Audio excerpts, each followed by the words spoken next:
dia faly miarabantsika tsara ry avindray amin'izao tapamaraina ny alahady izao. Alahady ny fankalazantsika manokana ny trinité masina moa ty ilay ady ity karaha resaka trinité masina no resahana dia ao no ahitantsika hoe ray zanaka fanahy masina ilay antsointsika hoe Andriamanitra tokana olona telo. Amin'ny vavaka rehetra no anehoantsika ny trinité masina io na dia tsy hitantsika aza tsy azontsika saina azy zany. Ohatra manao famantarana azy fijaliantsika manao hoe amina randray sy ny zanaka sy ny fanahy masina amen. Iny zao vao mahita an'iny atsika dia tonga dia mahafantatra ny olona hoe mivavaka io olona io. Vao mahita an'iny atsika dia efa mahafantatra hoe katolika iny olona iny. Ary io zany dia famantarana anankiray zany ny anehoantsika ny trinité masina iny famantarany azo fijaliana iny. Zany hoe mivavaka zany dia iombonantsika mandrakariva amin'ny trinité masina izay hitantsika an'Andriamanitra ray, zanaka, fanahy masina, telo izy ireo saingy tokana ihany. Ary zay famantarana zay zany famantarana azo fijaliana iny dia efa maneho fiombonana sady matoa mivavaka ianao zany dia mivavaka amin'ny anaran'ny ray, mivavaka amin'ny anaran'ny zanaka, mivavaka amin'ny anaran'ny fanahy masina. Zay zany ny tsara ho fantatra amintsika tsiraray avy. Fanombohana io sady famaranana na mivavaka samy rery na mivavaka iombonana ohatra ny lamesa dia ahitantsika le famantarany azo fijaliana hoe amin'ny anaran'ny ray sy ny zanaka sy ny fanahy masina daholo. Maninona no antsoina hoe famantarany azo fijaliana io? Famantarany azo fijaliana io satria tamin'ny alalan'ny hazo fijaliana no nanehoan'Andriamanitra ny faratapony ny fitiavany atsika. Zany hoe nanehoany Jesoa le faratapony ny fitiavany atsika. Raha hoe fitiavan'i Jesoa atsika dia efa fitiavan'Andriamanitra ray ihany zany, satria tenin'ny taratasy masitajoany zay miteny manao hoe toy izao ny fitiavan'Andriamanitra n'izao tontolo izao, mena ny zanany lahy tokana mba tsy ho very zay rehetra mino azy. Ka teo amin'io hazo fijaliana io ary no nanehoany ny faratapony fitiavana, satria teo no namoizany ny ainy ho atsika, nanomezany ny ainy ho atsika. Ka ny hazo fijaliana zany raha fitorona dia famantarana ihany koa le maha kristianina atsika tsiraray avy. Zay mahazava-dehibe ny antony hoe isaky ny tokantrano dia tsara misy an'ireny hazo fijaliana ireny, satria nahoana? Fahatsiarovana ny namonjeny Kristy atsika reny, fahatsiarovana ny nitiavan'Andriamanitra atsika reny rehetra reny. Ary toy izao ihany koa tsara ihany koa ary raha mbola tsy misy ao tokantranona ao dia asivo hazo fijaliana, satria iny no fiadiana mahery vaika amin'ny satana. Fiadiana mahery vaika amin'ny satana, satria ny satana dia mampanjaka amin'ny fahakalana, ny heny fanafodin'ny fahakalana kosany dia ny fitiavana. Ka raha hera amin'ny fitiavana no resahana dia eo Jesosy Kristy namony ainy ho atsika noho ny fitiavany atsika. Zay zany no atao hoe karazana tsetsatsetsaka tsy aritra raha momba ny hoe famantaran'ny hazo fijaliana iny. Fa ndeha hiditra lanindalina ihany isika, fanombohana sady famarahana amin'ny fivavahana hoy aho ny famantaran'ny hazo fijaliana, na vavaka samy rery io na vavaka iombonana. Ohatra ny famonjentsika ny lamesa na ny fankalazantsika ny Eukaristia miaraka. Io ary ny deo jerentsika amin'ity alahady ity, satria ao anatin'io fandaharana io vavaka io zay atsotsika hoe liturjia amin'ny alahady dia misongadinao ny asan'ny ray, zanaka sy ny fanahy masina. Dia efa fantatsika ihany amin'ny ankapobeny reny fa dia fandaharana fanabeazana moa ny atsika fampianarana itsika ary fandalinana lalandava zay lay finoana ataontsika sy iainantsika isan'andro vaky.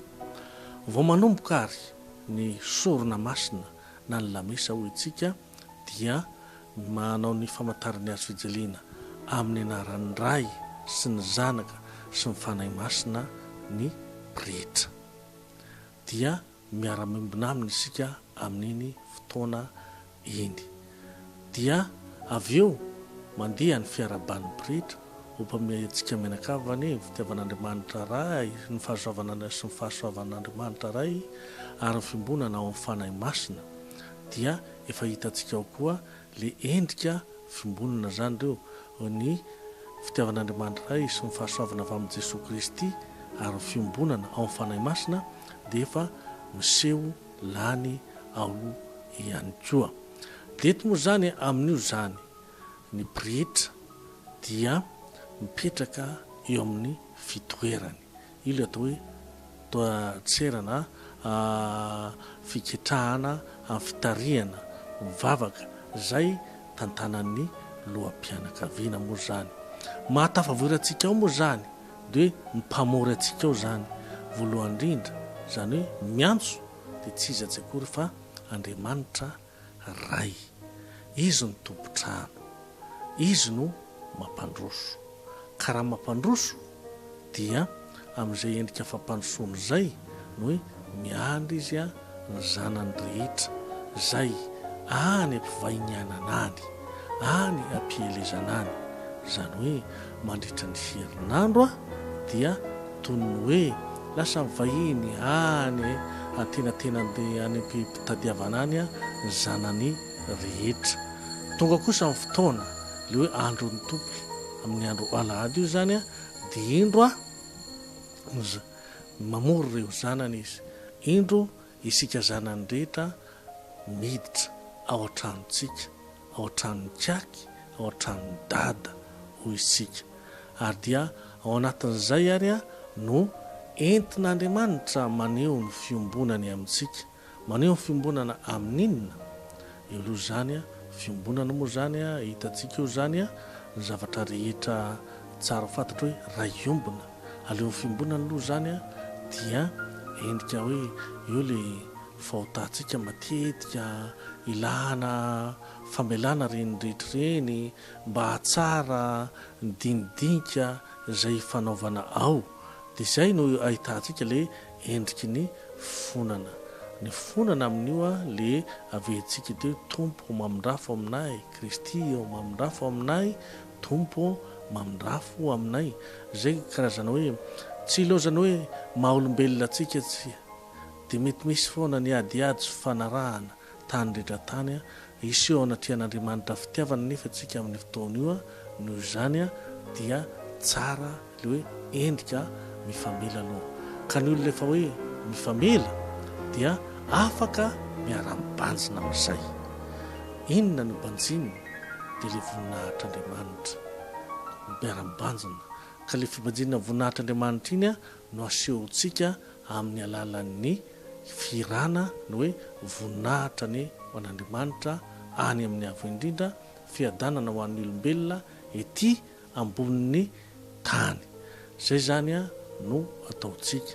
Dia rehefa vita io dia misy endrika karazana fitalahona kely mandrakariva ao ataon'ny pretra. Vita zany rehetra zany, isika mato tafavory dia hoe iona.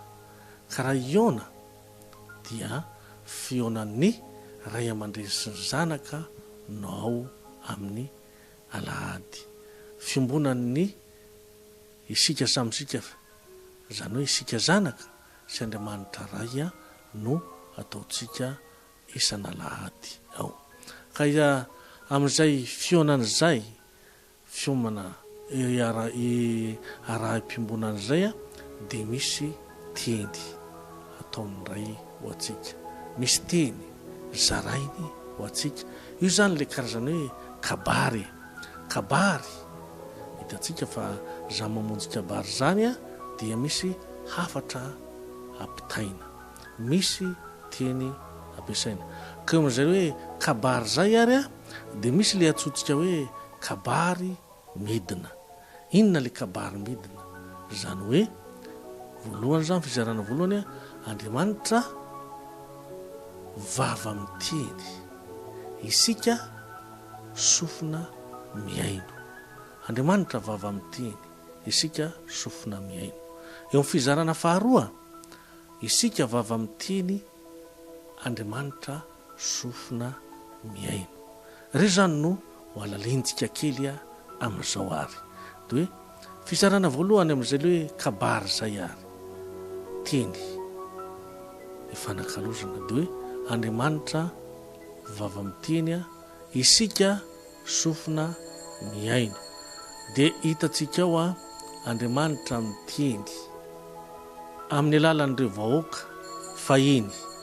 Karaha miteny amin'ny alalan'ireo vahoaka fahiny izy dia mbola ampiarina koa zany ankehitriny zany, mampatsiahy zany Andriamanitra ray amin'ny zavatra nataony fahiny tany amin'ireo vahoaka fahiny, zavatra fanarahana, fanekempihavanana.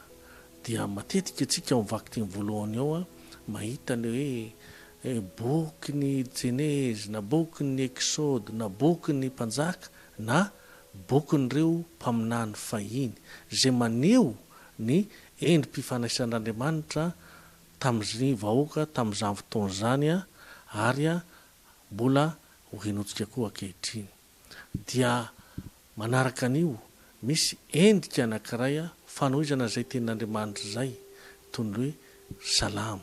Ny salamo dia mbola tenin'Andriamanitra ihany, fa entina kosany akatoavana iny tenin'Andriamanitra voalohany iny. Faharoa, mivaky teny faharoa hitatsika dia matetika taratasin'ny apôstôly, na ny masida Paoly io, na masida Pierre io, na masida Jacob io, na masida Jody io, na masida Juin io dia ahitantsika an'ireny. Dio indray dia hoe karazan'ireo hoe fampianaran'ireo apôstôly fahiny, ny traikefany nandraisany ny fampianaran'i Kristy ho an'ireo kristianina tany aloha tany ary ampatsahivina amintsika ankehitriny ihany koa. Dia vita reo teny reo moa zany dia mbola miteny ihany ny tsika tsirairay avy homariana manokana hoe misy faratapany zay teny zay. Ny faratapany tenin'Andriamanitra dia tsy izy tsekory fa Jesosy Kristy tonga nofo niara-nomina tamintsika, ka zay ny obina azy amin'ny alalan'ny evanjely. Zay ny tsanganana raha voa mamaky azy aorian'ny aleloia. Dia reo moa zany anisan'ny kabarin-janahary reo, kabarin'Andriamanitra ray ary ny faratapany izay teny zay anehoana ny fitiavany antsika dia Jesosy Kristy vaovao mahafaly. Dia zay moa zany ny endrika anankiray entina manatanteraka le hoe tenin'Andriamanitra. Dia aorianan'io evanjely moa zany mazava ho azy fa misy le toroteny zay hoentina hoe manazava an'izay endrika izay ary fampifandraisana ny fiainana andavanandro amin'izay tenin'Andriamanitra voalaza teo ireo. Zay ny kabary voalohany, kabary midina. Andriamanitra vava miteny, isika sofina miaino. Dia ny fizarana faharoa amin'ny tenin'Andriamanitra io dia tsy inona tsy akory fa isika indray no vava miteny. Andriamanitra kosany sofina miaino.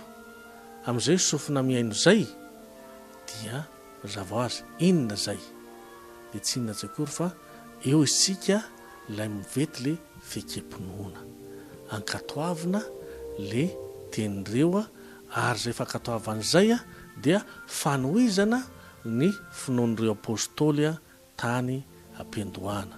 Karaha tohizan'ireo finoan'ny apôstôly tany ampiandohana reo dia indro hoe apetraka hoe inona hitanteraka izay rehetra zay. Dia vita zay teny finoana zay dia eo indray kosany ary isika ny mamoaka ny vetsivetsim-potsika tsiraray avy amin'ny alalan'ny rambavaka. Eo indray isika zany no mamoaka zay be ao am-potsika, ary zay voaka am-potsika zay dia ho amin'ny fiangonana, ho an'ny fiarahamon'ny-firenena, ho an'ny fianakaviana, ho an'ny mpiara mivavaka rehetra araka izay hoe andaharana azy ao.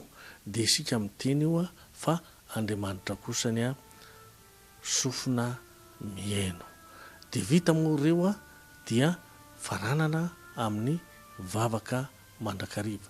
Dia zay zany fizarana lehibe voalohany amin'ny fankalazana dia amin'le tenin'Andriamanitra teo moa izy kabary indroa taonao kabary miakatra sy kabary midina sy kabary miakatra. Le kabary midina avy amin'Andriamanitra makaty amintsika, le kabary miakatra avy aty amintsika makany amin'Andriamanitra. Dia zay le teny zay. Ary zay teny zay dia aseho amin'ny alalan'ny kabary sy ny hoe fanakalozan-kevitra. Ka reo fankalazana ny tenin'Andriamanitra reo zany raha tsorona foizina dia ahitana karazana fifanakalozan-kevitra ao. Andriamanitra miteny isika mihaino, isika miteny Andriamanitra mihaino. Fampihainona zany no ao.